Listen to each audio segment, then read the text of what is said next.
Good morning, everyone. I'd like to call to order our committee meetings at 9:07, if that sounds right. Let's begin with the word of prayer. Dear Lord, we thank Thee for these people assembled here today, for our commissioners, for our staff, for our workers. As we begin to deliberate and to work through the issues affecting Jefferson County for this coming week and this coming months. Dear Lord, we're thankful for our good health. Dear Lord, we're thankful for the ability to continue to work together for the good of the county. Dear Lord, as we welcome our new commissioner in the first part of next week, offer the communications, cooperation, and coordination that we've had with our existing commissioners, and we pray that will continue, and that we work together as a team. Dear Lord, we ask that You bless these things in Jesus' name. Amen. Amen. All right, let's just begin backwards. Okay, well, let's start with the Cooper Green.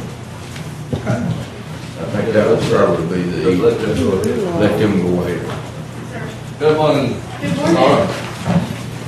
Thank you for having us and giving us some time on the schedule. We wanted to come today. David Rachel here is our board president and CEO of the Health Authority. And then we wanted to just show you some of the updates from the new building and new clinic, mostly in pictures.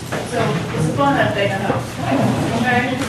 So this is our rendering. It's a little bit different than what you saw the first time, namely in the signage. If you remember, the sign before was over the awning around the corner of the entryway there. We moved it up to the top of the building.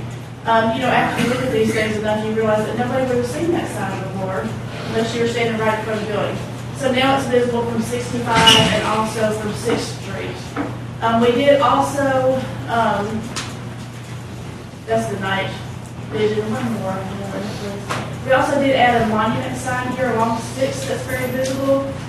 It has the electronic capability as well, so that we can change the messaging. It's just a way to get out a lot more messaging to the people who are driving by.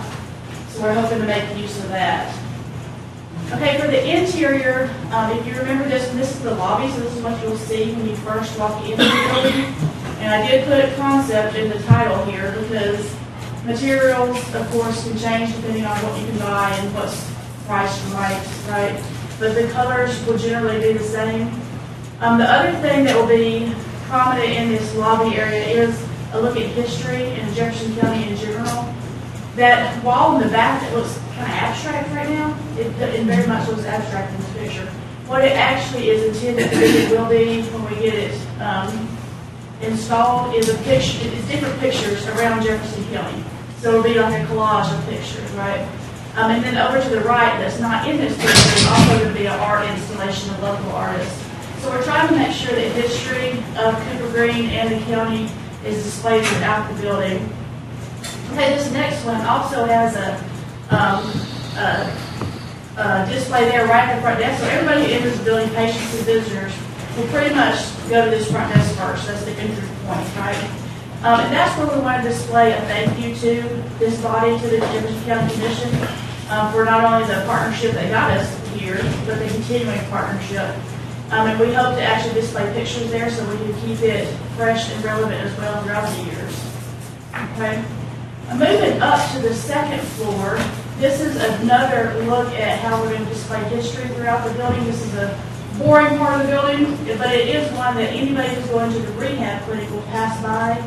And again, those rectangular panels at the back will be a progression of Cooper Green's history over the years.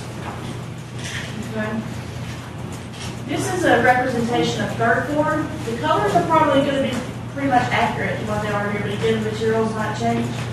But the idea is to create a more inviting environment when you come to the clinical areas. There's glass along the whole side of that area, so there's natural sunlight all the time. There's obviously different seating options and different seating areas that patients and visitors can choose from. And then each of these areas will have a slightly different color, so that if you, for example, are going to the eye clinic, it's easy to do directions. We can easily say, go to the green outpost and check in there. This first one's primary care, they go to the blue one, right? Then moving back down again to second floor, I did want to include this one. We don't have all the clinical, we don't have pictures of all the clinical areas either, but this one is a display of rehab. I wanted to point it out specifically because this is a major improvement over what we have now.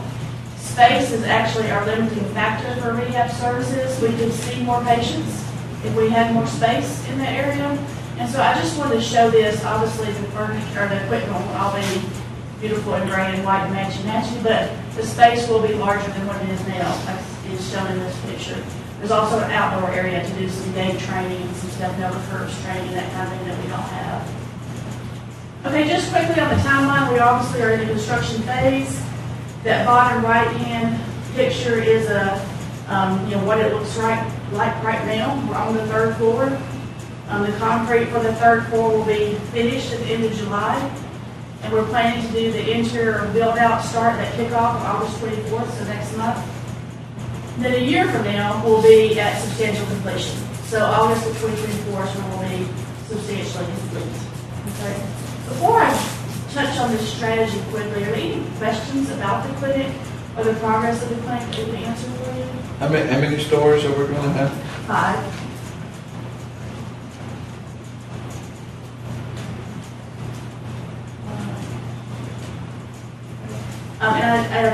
The building is 5 stories. We're going to occupy 4 to start with. The 5th floor is, nothing's going to be there yet. It's designed for growth. The VA and all of them come to that? Most of them are. Most of them, not the VA. The VA and county coroner's office, they have other locations identified, but some of them are. So, for example, the crisis center will still be there. JPS will still be there. The gift shop will still be there. So most of them will be. Where's the VA people going to go? They going over there by used to be the mall over there. Over there like in Irondale, the new clinic, they're going over there. Oh, yeah. Okay. Now I want to touch on strategy real quick. Strategy is really hard to narrow down because pretty much everything we do falls under strategy, right? So these are just a couple of highlights that you've got in your packet. If you have any questions about any of these, let me know. But just to touch on some of the highlights here.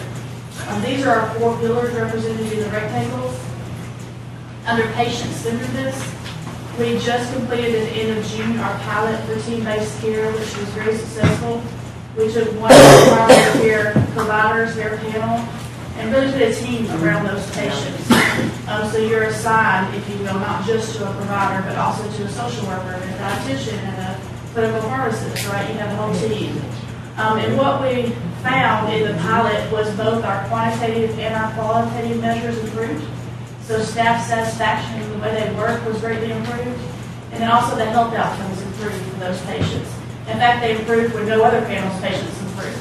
So it was clearly related to the way that we're doing this. So our next step there is to scale it, obviously, to take this model and do it with the rest of our primary care teams. Okay, under quality of care, population health is going live this week. That is a portal that's part of our EMR product. And really what it does for us and for our clinicians is it makes it very easy to see gaps in care. So if we have a patient that comes in, instead of digging and looking if they've had all their preventative care that's needed at their age and in their state, that it quickly pops up. You can just pull it up and you can easily see if this patient needs a flu shot, a colonoscopy, and to be referred to, education, right? So it makes it much easier for clinicians to attack the preventative things they need to. Okay. Under employee focused, I wanted to call out the competencies. We have a pretty extensive program right now, starting with skills refreshers and competencies. Basically, that just means that no longer will we rely on just your license when you come to work for us as a clinician, or as a lab tech, or as an imaging tech, but we will do an onboarding competency check, if you will, and retraining as needed. Right? And then we'll do those refreshers annually. We just want to make sure that everybody's staying at the top of their skills, and that it's not a one-time and done thing, that we're always refreshing and updating on those. Okay. And then under resource stewardship, I just wanted to point out some of our cost savings. We were recently able to move to a private security company to do security for our building. And it's been a great relationship with them and also significant cost savings for us. Pharmacy and rehab billing is also underway right now. We have our first contract with pharmacies. What are you gonna do with the employees that was doing security there?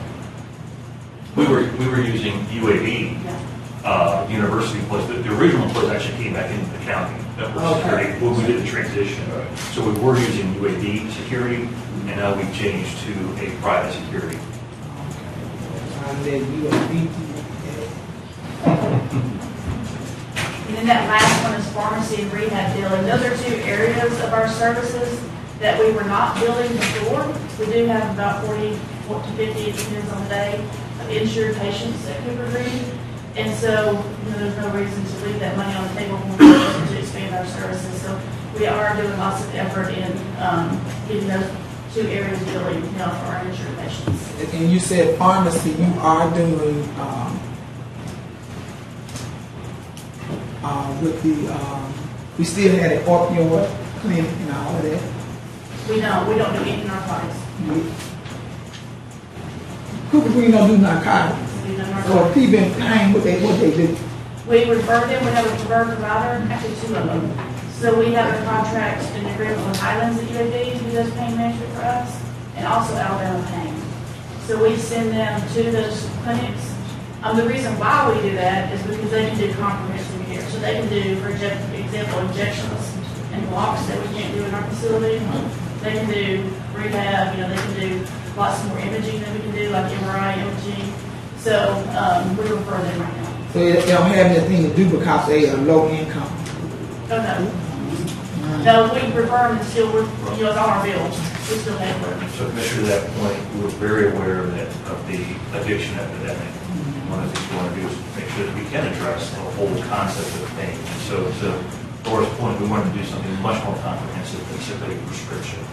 And we now have that opportunity for our patients. But the epidemic on pain medicine is always targeted toward lower income people. But it's the tennis and the soccer moms the one hooked on these people. I don't disagree with you at all. But we want to make sure that we're providing those options for our patients, those alternatives for our patients. But that's all I had to present today. Any other questions? Go back to the front facade, Which one? the front. The building, the first slide. The very first slide. That, yeah, that's awesome.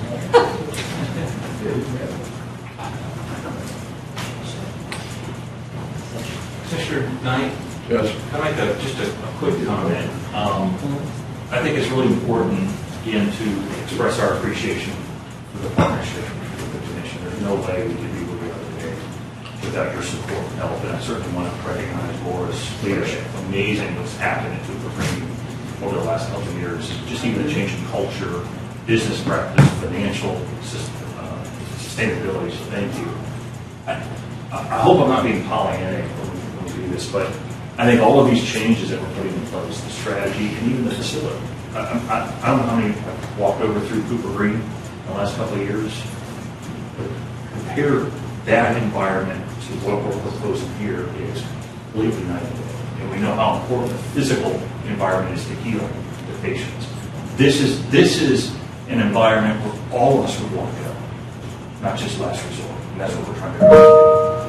My point is, we plan on having Cooper Green develop into a way that is a national model, that's a benchmark, and how we can serve the vulnerable communities around us in a very effective and engaging way. I mean, we want the buzz to say, what's going on in Birmingham? How are they doing?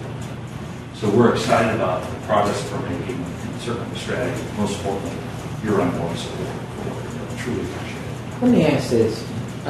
Saying that I know that UAB is expanding upon their own expansion, how will this project kind of follow in with that? because obviously we understand the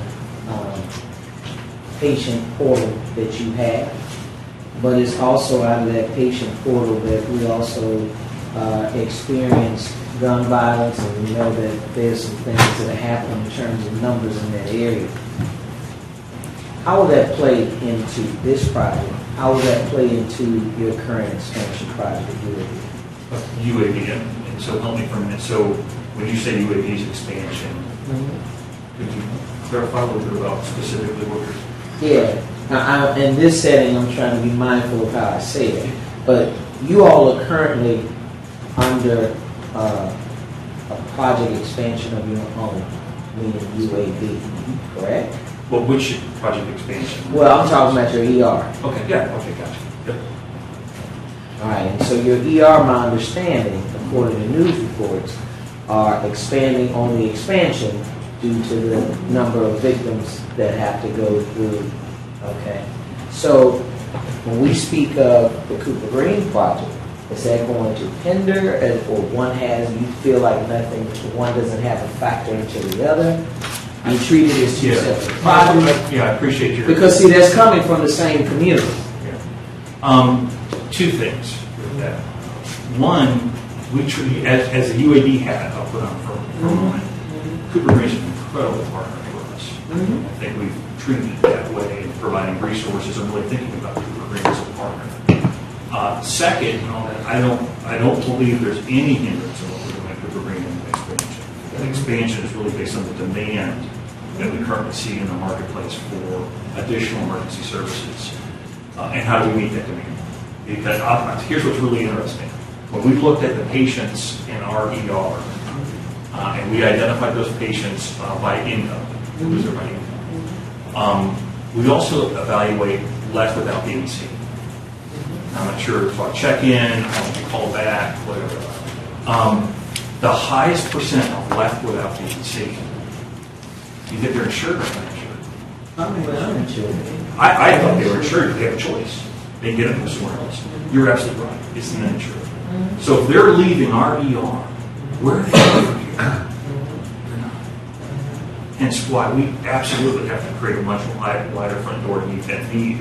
The third thing, based on your point, you may be aware, about 2 years ago, we also launched a community health equity and community health engagement function that's led by Vernon Sally.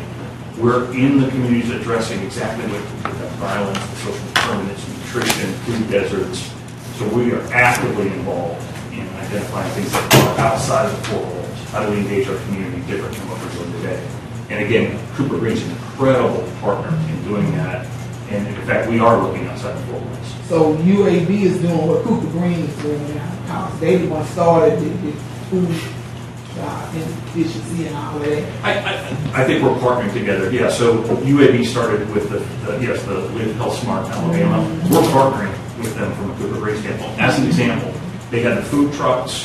They have some of the health assessment trucks. We're partnering with them so we can also be there to help enroll patients for Cooper Green. So it really serves both purposes. How do we expand the enrollment and our reach, but also UAB in terms of what they're doing in the communities? So what I'm saying is, I'm going to coin the way you said the domain, right? I won't say that. And we are taking advantage of the programming that you all are providing in terms of community services. But what I'm delicately saying is, then let me be more candid. If you have gunshot victims who probably may not be insured, and they're having to go to UAB, right? And UAB also is having to expand its ER because we have so many gunshot victims in Birmingham, right? Not the county at large, but Birmingham, since we've got media, I want to be clear on that, because the sheriff is doing his part. So, that being said, I'm saying with the same pool of individuals who are a part of violent crime are also the patients that would probably be best fit or served through Cooper Green, right? And I'm asking, being that we know we're trying to get this thing up, running and going, what are we doing transitionally in between that? Because you're dealing with the same people for the most part. I believe so. And first of all, I'm not sure what portion of the gunshot victims are part of that expansion in the ER. I just haven't looked at the patient demographics. Yeah, they did a story on Fox 6. They Okay. talked about it. Okay. One of the things that we're trying to do is also have a social worker and enrollment counselor in the ER. Mhm. So if I show up in the ER and I'm eligible for Cooper Green, we're trying to fast track that enrollment so we can have effective follow-up at Cooper Green. And you can create that primary care relationship with Cooper Green. We think that's extremely important in terms of just the continuity of care. And so that's one piece that we're putting in place, I think, to express how we're creating that continuum of patient engagement and patient flow to the right setting. Not sure how many gunshot victims are part of any of that at this point, but I think that continuity is really important for us. But right now, everybody who comes to the ED doesn't have a primary care source, or is uninsured, they're immediately referred to us, like in the system, when we can see them. So when we see their names, we start reaching out to them then, and having them enroll with us. Basically, our sale is, you don't have to go to ED. You can come to our urgent care, you can have primary care, come enroll with us, get engaged with us, just stay out there altogether. So would that free up UAB from getting patients that's uninsured? No, not necessarily. But y'all do have a maximum of patients that y'all receive, right? UAB? That's uninsured. Yes, absolutely. Yeah, absolutely. Okay, so to relieve some of the uninsured coming to y'all are referring to, which I don't see nothing wrong with it. I can understand that too. My concern is them getting care, which y'all are doing. So, And before we were doing this, individuals may come in that were eligible. They weren't checking necessarily in the UAB ER if they were eligible for Cooper Green. And so they left without actually getting enrolled where they have truly a medical home. And so when they're sick again, what do they do? Come back to the ER. Not the best platform for ongoing care.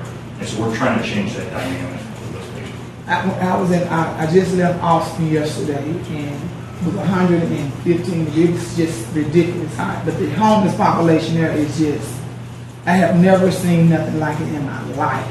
It was miles of people living up under a bridge. And I seen the healthcare, I guess, RV that was riding out.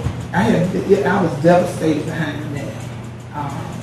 Just seeing that, and I really wanted to go, look more into it, but it was too hot for me to even get out the car and look into that. So I can see the concept, and I did go to a class, and they talked about the same thing there in Austin. That's the second highest referrals for us right now, besides word of mouth, just people who have friends, is that mobile van. So when the mobile van goes into the communities, we're there with them. Anybody who doesn't have a source of care sees us next, right? And that's our highest number of enrollees right now that come to see us. So that's exactly what that is, that model. But I do want to talk to you about that offline. I was being very cautious of but you're dealing with the same demographic. The point is, I just want to make sure that when they come to the ER, how are we capitalizing on that? And it seems as though you're going in that direction, but I want us to be very intentional and not accidental. You're dealing with the same demographic. You get what I'm saying? And so,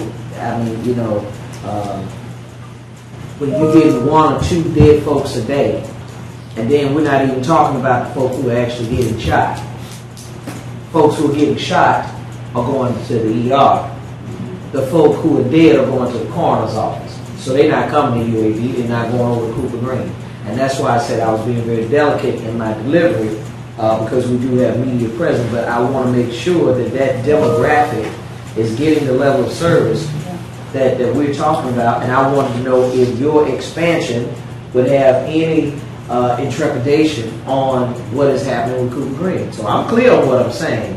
I'm just cautious in how I say it. We really hope that our clinic will be more appealing to them, because that younger crowd are the hardest ones to get on doors. Yeah. They don't think they need us yet, you know, so it's very difficult to get them. Let's clarify something real quick, because I hear what both of you are saying, and I don't think that you're really going from the same thing. If you have someone in here that was with a serious gunshot wound, they want the trauma unit. They're not going to put the green. Right. So, Absolutely. yeah, and they're gonna stay in the trauma unit and get the best care that Yes. UAB has. Yep. Absolutely. Okay, now, We're the only level one. and what you're saying, you're going to take those that have other illnesses or other maladies, a broken wrist or something like that, and nurse them toward the clinic. Yeah, and I would say we're looking at anyone that comes to the ER that's eligible for Cooper Creek, we'd like to get them enrolled. Right. Now, it could be a gunshot victim, but they've got to go through, again, trauma, surgery, rehab, but when they're ready for a primary care relationship, we want to give them an You can do opportunity. that. Exactly. But you're not changing any. Oh, no, we would not. And that's what I want to make sure Yes. of. I knew that. Yeah, Well, Mr. President, they don't always go to the trauma unit. That's the good thing about being a part of the same community. They don't all make it to the trauma unit, but I get it. I digress. We'll talk after the meeting. Because what I'm saying is, as long as they are being facilitated. yeah, we have a proactive process in place. Okay, to help because them. if I drove up to the hospital and I'm shot, that's different than if I come in an ambulance and I'm shot. Because then the ambulance is going to take me to trauma, depending on where I'm shot, right? But if you have people who are driving, there are different scenarios, I got it. We'll just talk, how about that? Yeah. But that is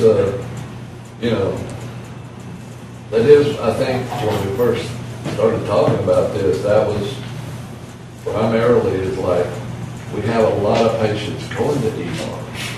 And if they do, then what? And now we've got that system, put that system in place to get them to primary care so that the next time they do get sick or something, they don't have to go to the ER. They've gotten care maybe to prevent even having to go to the ER again.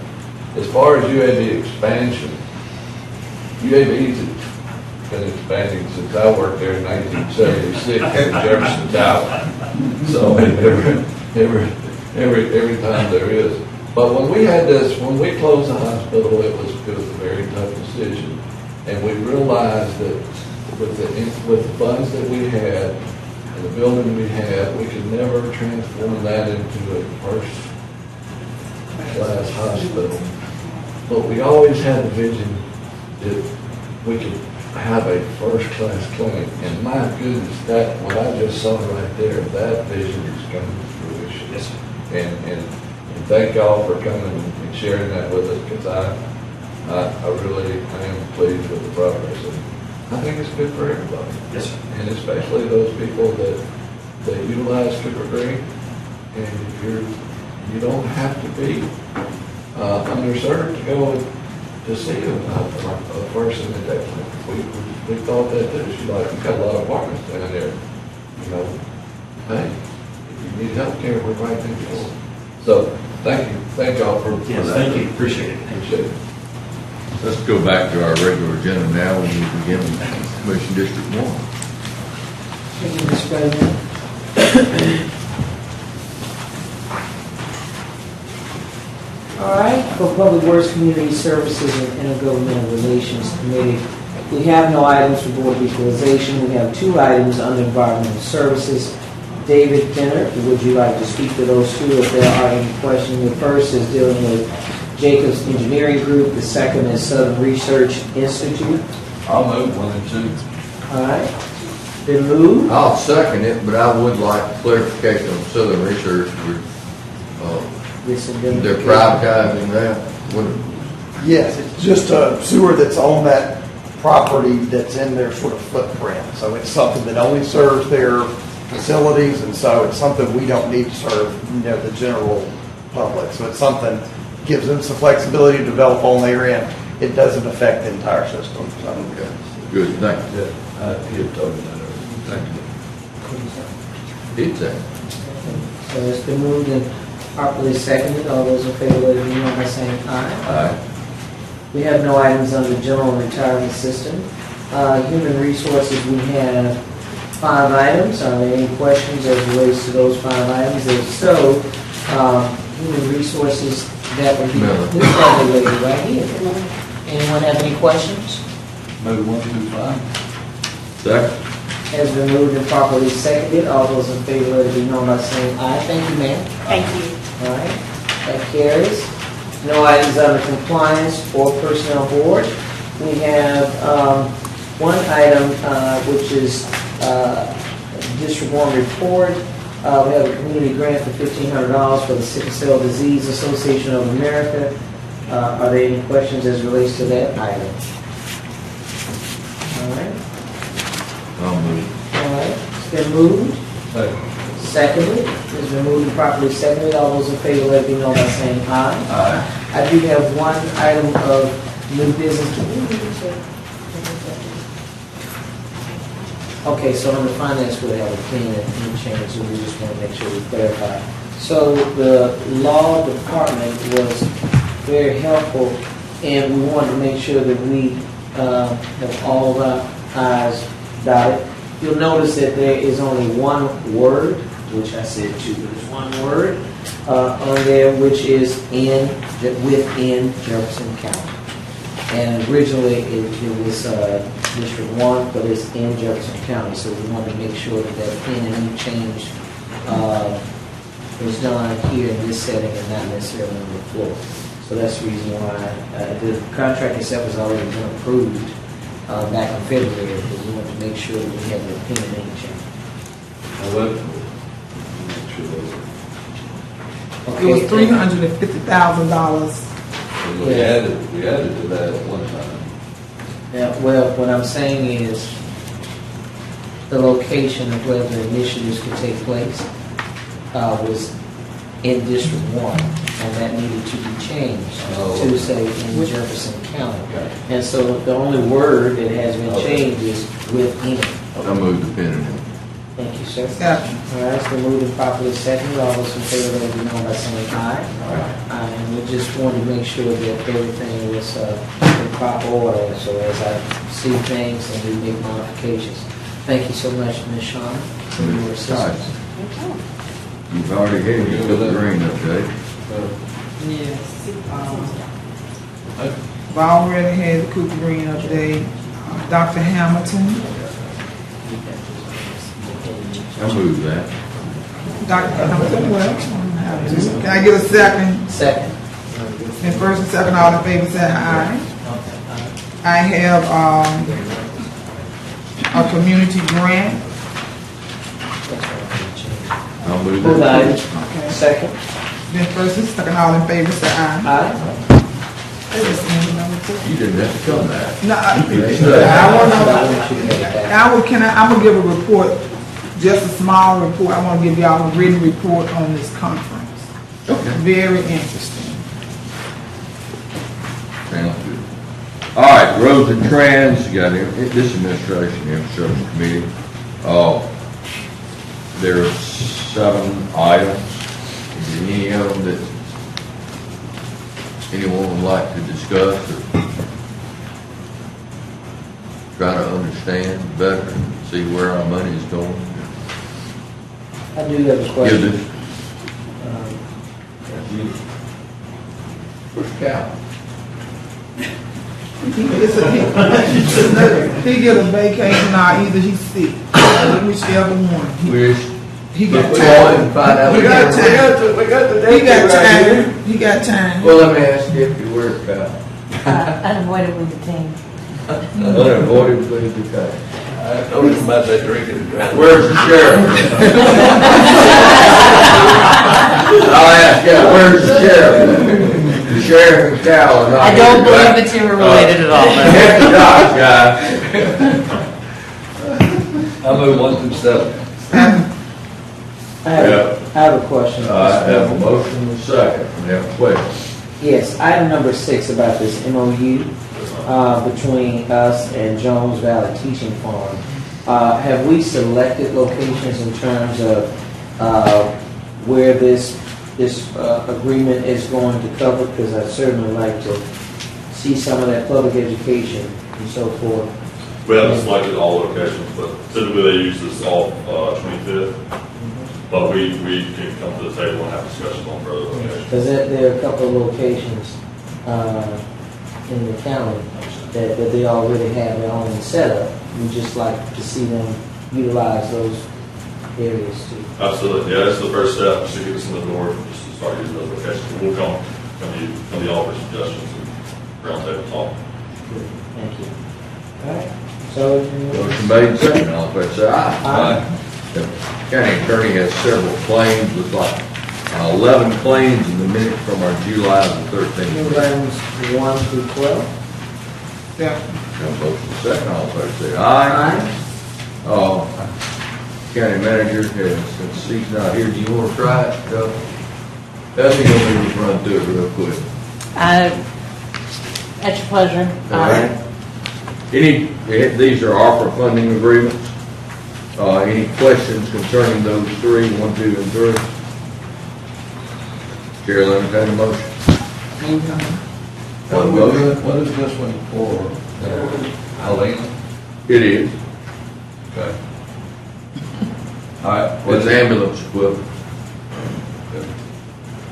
You can. Well, I mean, I'm just asking.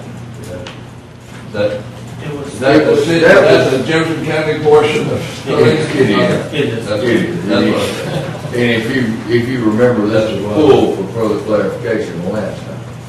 Yeah, and this is that. And this was verified. There's a little bit of a dispute about the fire district. And they're getting ready to have they're getting ready to have an annexation vote. Right. Okay. But this is for, is that Indian?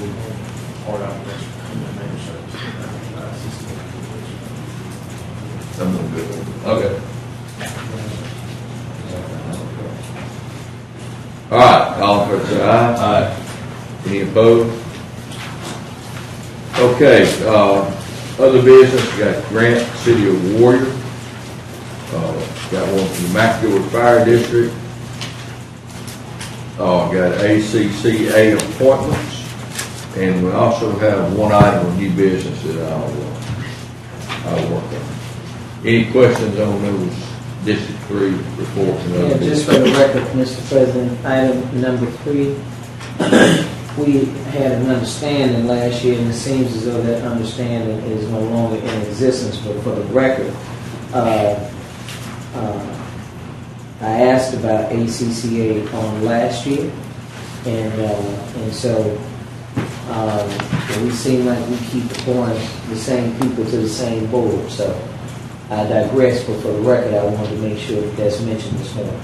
That's fine. I had a conversation with Commissioner Knight, and it seems like we were working through our continuity, and this is something that needed to be done at a date and time certain, and this is the recommendation that we put forth, and we can vote on it. Y'all do this in the best interest of the county. I just want to make it very clear I understand. that not only am I willing, but I'm more than capable. So just wanted to make sure that, I acquiesced on some things on last year with the understanding that we would look forward to some things happening this year, but you all proceed as you choose. All right, we have 1 through 3. New items. Motion second, all in favor, say aye. Hey, it's your office handling that item 1. The paperwork on that. For the water, City of Warrior, yes, we are, I think.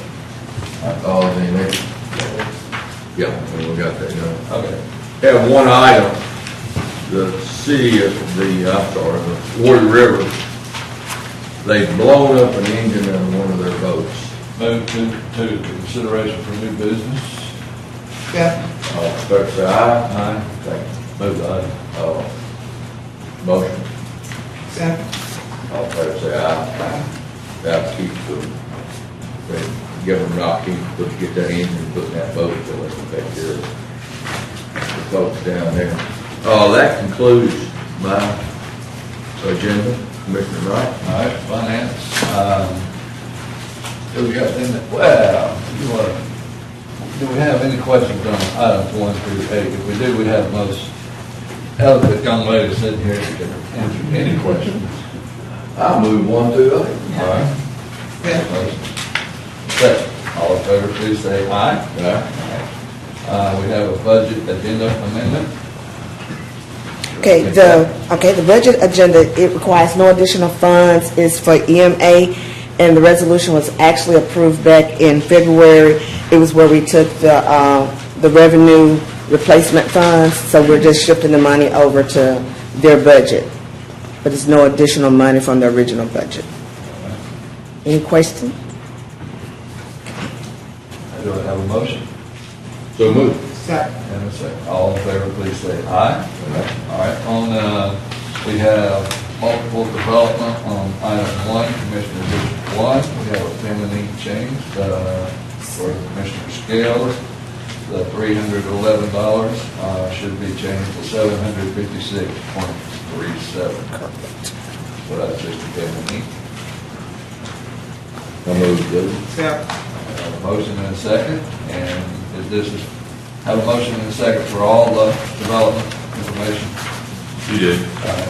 Yeah. Motion and second, all in favor, please say aye. Thank you. All right, Board of Registrars. Mr. Barry, are you on? You want to present this one? Yes.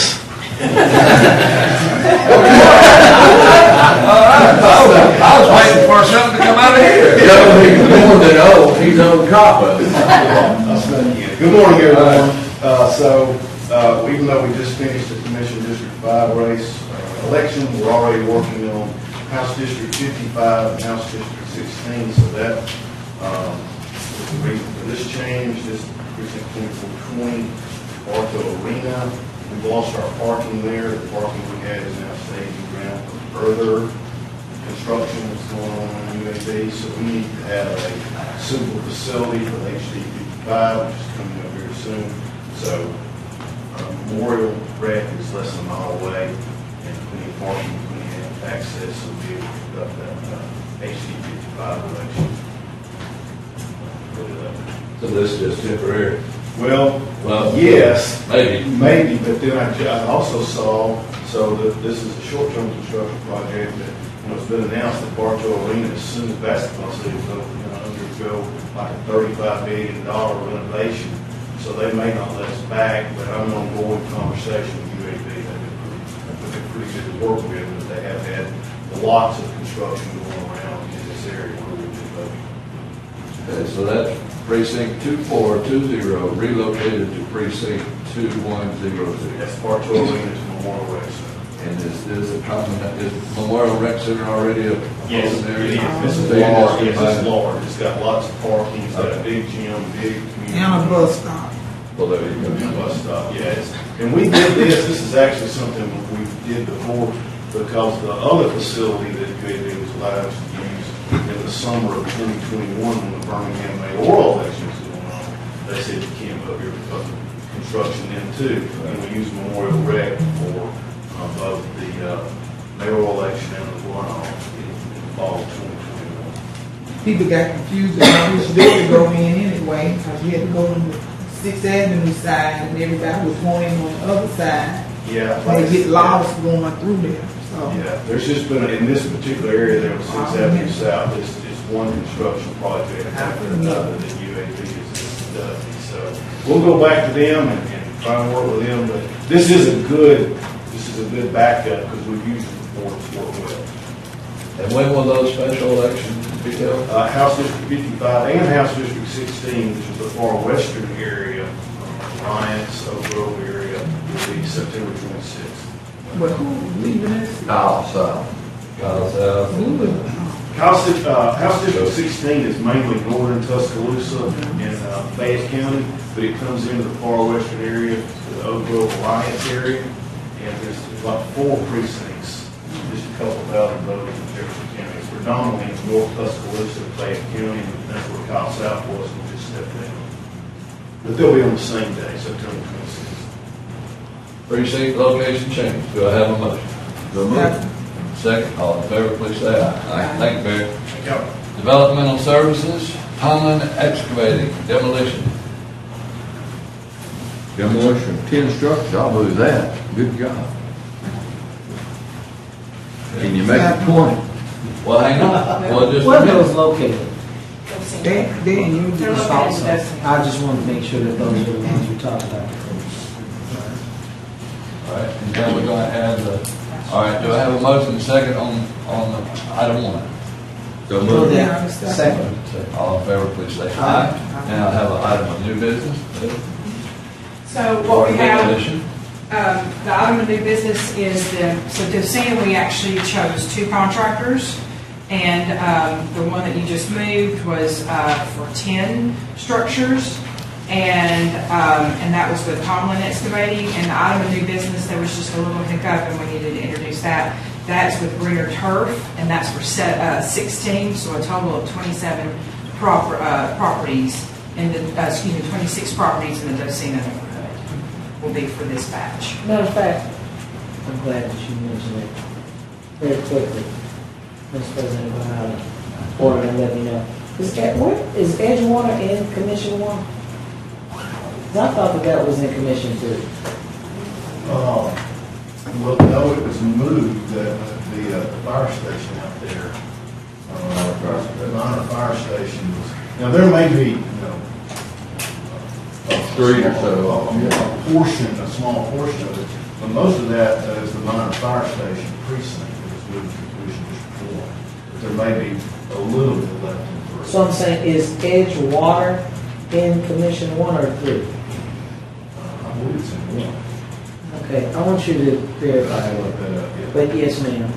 So I'm glad that we found that this junction. All right. All right, so let me just get this straight. The one we just passed is Tomlin, and that's 10 structures 10 properties where, and those in are, Docena. so we're just knocking down those things today. And then this one is 16 structures in those things, That's right. for the different structures. All right. All right, do I have a motion? Second. Have a motion and second. All in favor, please say aye. Aye. Thank you. Thank you for getting that done. Because that's something we've been working on for, it seems like years. Now, are we doing any in Robinwood? So I know we've been to Docena. This is the second time we are going to Docena. Robinwood, but we just finished a batch in Robinwood. It's very possible that we'll end up going back also. But between our project and the Kids to Love work that they're doing, Right. Robinwood, I don't think they'll have any major. They'll have a couple of properties probably, but not a major movement in the next year. How long does it take you to do that from inception to demolition? From the moment we identify a property to the point that it comes to you guys, through the bid process, it's about a 9-month process, and then where our contractors are anywhere from a month to 3 months to get the properties knocked down, cleaned up, and inspected, Year. basically. All right, we got to approve for new business. Now I need a motion on the. Well, then, Yep. A motion in a second. All in favor, please say aye. Aye. All right. Revenue, Grant Street Group. one quick question, Yes. Mr. Chair. Yes. When is the project actually going to begin in terms of demolition? They're ready to go. Tomlin has been calling us, wanting to know. So as soon as you guys vote on Thursday to approve it all, they will I start. frequently go down Minor Parkway and to look, so that's my ask. We expect them to start pulling permits next No, week. I go there weekly, Joe. And so, You when- said you're going down my park. Minor Parkway, yeah, Docena is off Minor Parkway. So my point is, when should I expect for them to start tearing down? So, I mean, they'll start pulling permits hopefully next week, and then they'll So let's mobilize. say safely within 2 weeks. Yeah, I mean, I can't say 100% for sure because our contracts give them a window, Okay. but it should be soon. And they all around the same area. Cause you know Regina State, where they tend to have 3 houses. All right, that's good. Revenue, Grant Street Group, credit debit, electronic payment process. Do I have a motion? so, Have a motion. Do I have a second? I'll second. Second. All in favor, please say aye. Aye. All right. I moved other bids for Commissioner Wright. Motion and a second, all in favor, please say aye. Aye. Thank you. That completes my report, and I will move, Commission 5 to agenda. Also.